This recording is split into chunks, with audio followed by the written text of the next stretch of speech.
Hello friends, welcome है आप सभी का मेरे यूट्यूब चैनल पे। दोस्तों, आज की इस वीडियो में हम बात करेंगे वर्कशॉप टेक्नोलॉजी के सेकंड चैप्टर पैटर्न मेकिंग के बारे में।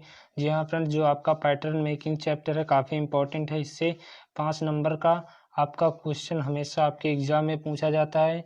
दोस्तों, यहाँ पर इस वीडियो में आपका पूरा सेकंड चैप्टर कवर किया गया है।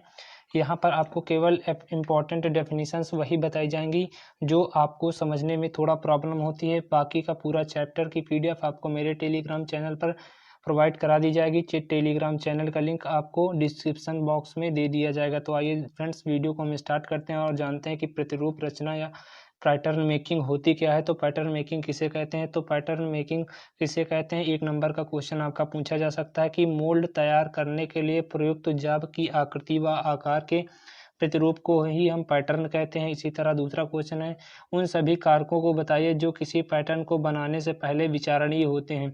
तो किसी पैटर्न को बनाने से पहले निम्न कारकों पर विचार करना आवश्यक होता है। नंबर 1, कास्टिंग का प्रकार व धातु पर। नंबर 2, कास्टिंग के सतह परिष्करण की मात्रा पर। नंबर 3 है आपका उत्पादन की मात्रा पर। नंबर 4 है आपका मोल्ड का डिजाइन व उसमें धातु डालने की विधि। और 5वां है आपका पैटर्न का डिजाइन।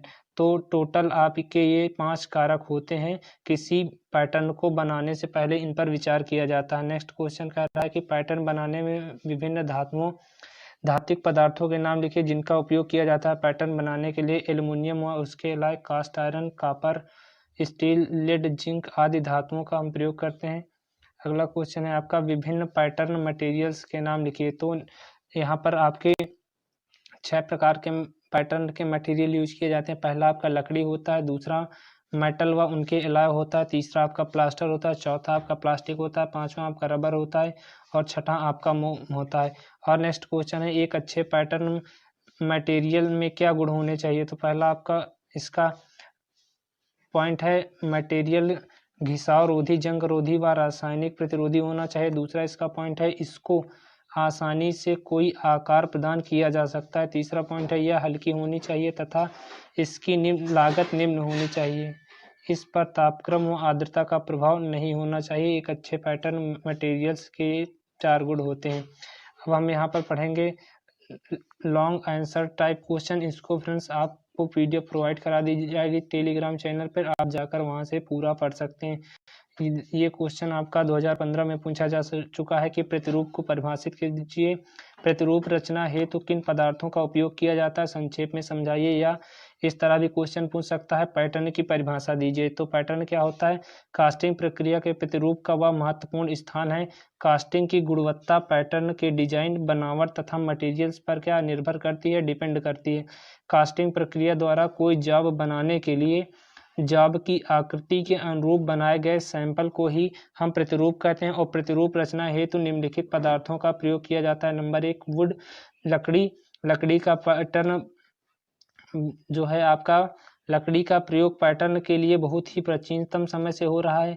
आज भी यह सर्वाधिक प्रचलित है क्योंकि इसमें अच्छे पैटर्न मटेरियल व सर्वाधिक गुण पाए जाते हैं। इसके विपरीत लकड़ी में कुछ अवगुण भी पाए जाते हैं, जैसे नमी से प्रभावित होकर ऐंठ जाना, आकार का कम हो जाना या ज़्यादा हो जाना, फट जाना आदि। इन अवगुणों को दूर करने के लिए लकड़ी को सीजन किया जाता है।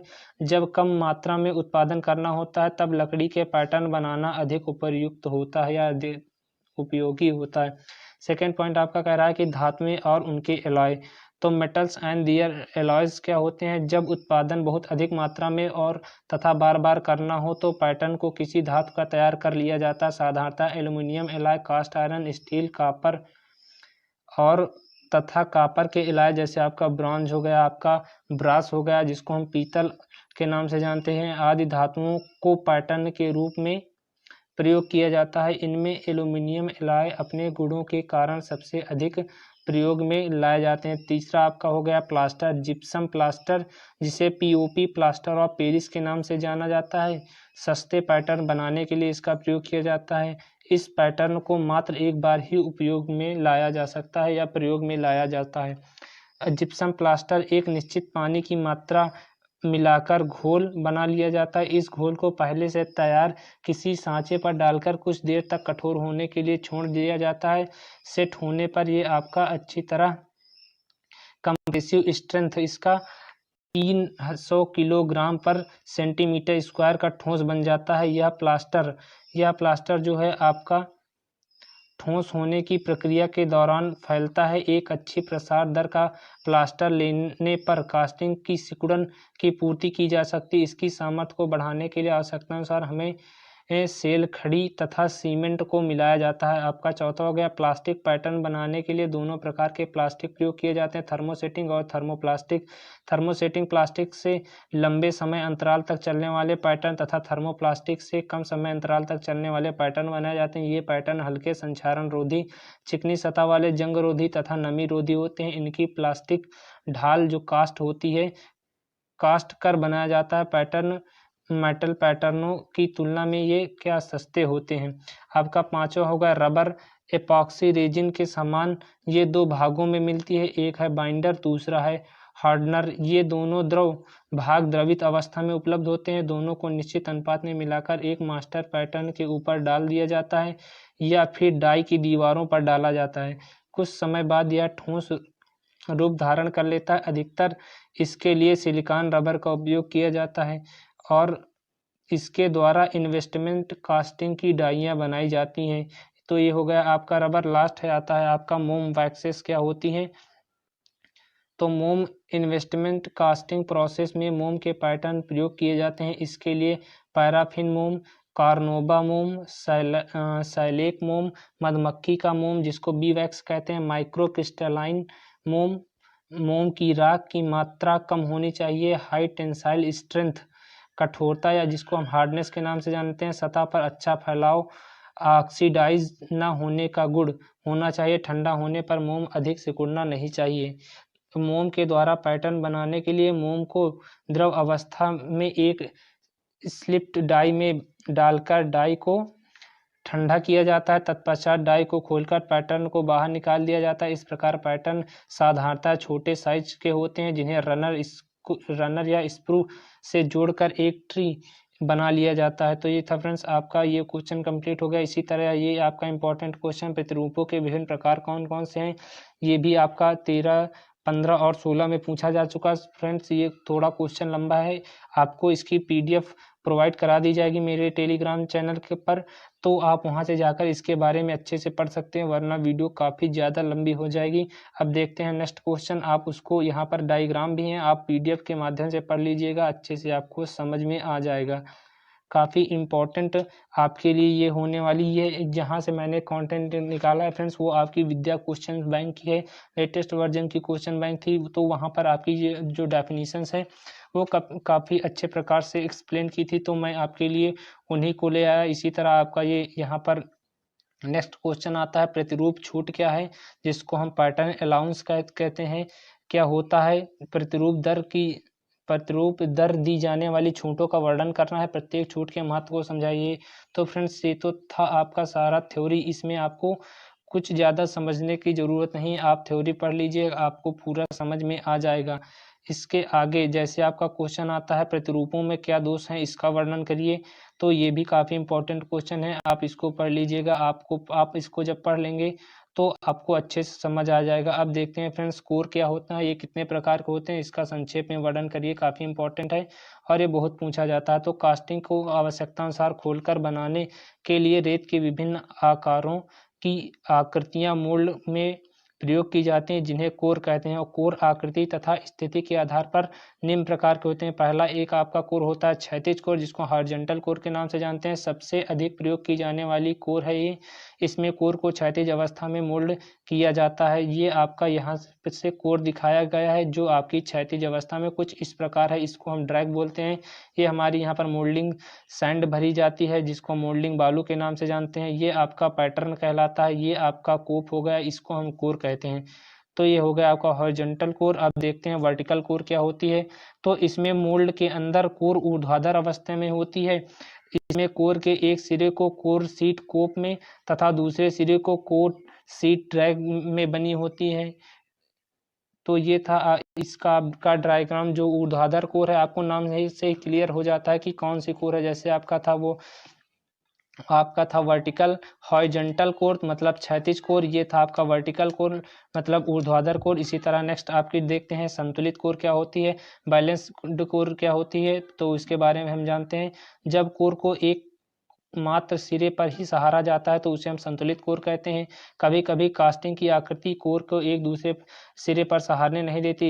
ऐसी स्थिति में कोर प्रिंट का जो डिजाइन इस प्रकार कर लिया जाता है कि मोल्ड में कैविटी में स्थित कोर वाला भाग बाकी लंबाई को संतुलित करता है। जैसे कि आपके चित्र में दिखाया गया है, ये आपकी कोर है जो यहाँ पर बैलेंस अवस्था में है। ये आपका मोल्डिंग कैविटी कहलाता है। ये आपका क्या है फ्रेंड्स, ये आपका मोल्डिंग कैविटी कहलाता है, जो आपका ये कुछ यू टाइप में दिख रहा है। अब देखते हैं फ्रेंड्स आवरण कोर क्या होती है, तो कवर कोर क्या होती है।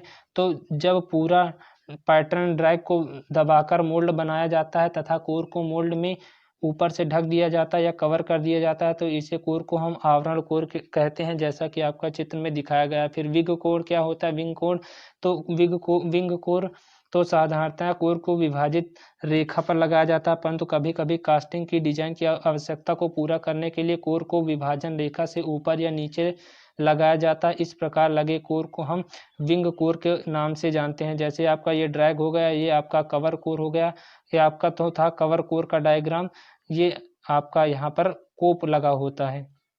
अब देखते हैं कि लटकी कोर या हैंगिंग कोर क्या होती है। तो कभी कभी कोर को ड्रैग पर सहारने में कठिनाई होती है तथा मजबूरी में कोर को कोप के साथ मोल्ड में लटकाया जाता है। इसी लटकी हैंगिंग या इसे लटकी या हैंगिंग कोर कहते हैं। कोप मतलब कोर को कोप में फंसाने के लिए तार या राड का प्रयोग किया जाता है, जैसे कि आपका चित्र में दर्शाया गया। ये आपका कोप हो गया फ्रेंड्स, ये आपका कोर हो गया, ये हो गया आपका ड्रैग, ये हो गया आपका मोल्डिंग कैविटी। तो ये था फ्रेंड्स आपका इंपॉर्टेंट क्वेश्चन। इसी तरह इसका नेक्स्ट पार्ट है रैम अप कोर और चुंबन कोर, जिसको हम किस कोर और रैम कोर के नाम से जानते हैं। फ्रेंड्स आप इसको पढ़ लीजिएगा, आपको पीडीएफ इसकी प्रोवाइड करा दी जाएगी। अब देखते हैं वेरी वेरी इंपॉर्टेंट क्वेश्चन है फ्रेंड्स, ये आपका पूछा जा चुका है कई बार।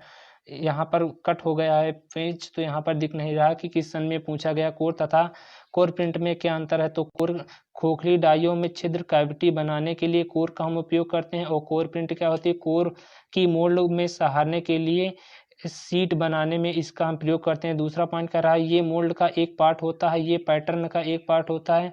कोर को कोर बॉक्स में कोर सैंड द्वारा बनाया जाता है, और कोर प्रिंट को पैटर्न बनाते समय उसी मटेरियल का जो आपका टूल या मशीन द्वारा बनाया जाता है। चौथा आपका पॉइंट है कोर या निर्माण वेल्डिंग शॉप में होती है। कोर प्रिंट का निर्माण पैटर्न शॉप में किया जाता है। एक कोर में केवल एक कास्टिंग बनाई जाती है, लेकिन एक कोर प्रिंट में कई कास्टिंग या मोल्ड बनाए जा सकते हैं। तो ये था फ्रेंड्स आपका कोर तथा कोर प्रिंट में अंतर, काफ़ी इंपॉर्टेंट है। इसी तरह आपका नेक्स्ट क्वेश्चन आ जाता है पैटर्न बनाने में लकड़ी का उपयोग क्यों करते हैं, बताइए। काफ़ी इंपॉर्टेंट क्वेश्चन ये भी है कि पैटर्न बनाने में लकड़ी का उपयोग क्यों किया जाता है। तो आप फ्रेंड्स इसको आप पूरा पढ़ लीजिएगा, इसकी पीडीएफ मैं अवेलेबल करा दूंगा मेरे टेलीग्राम चैनल पे।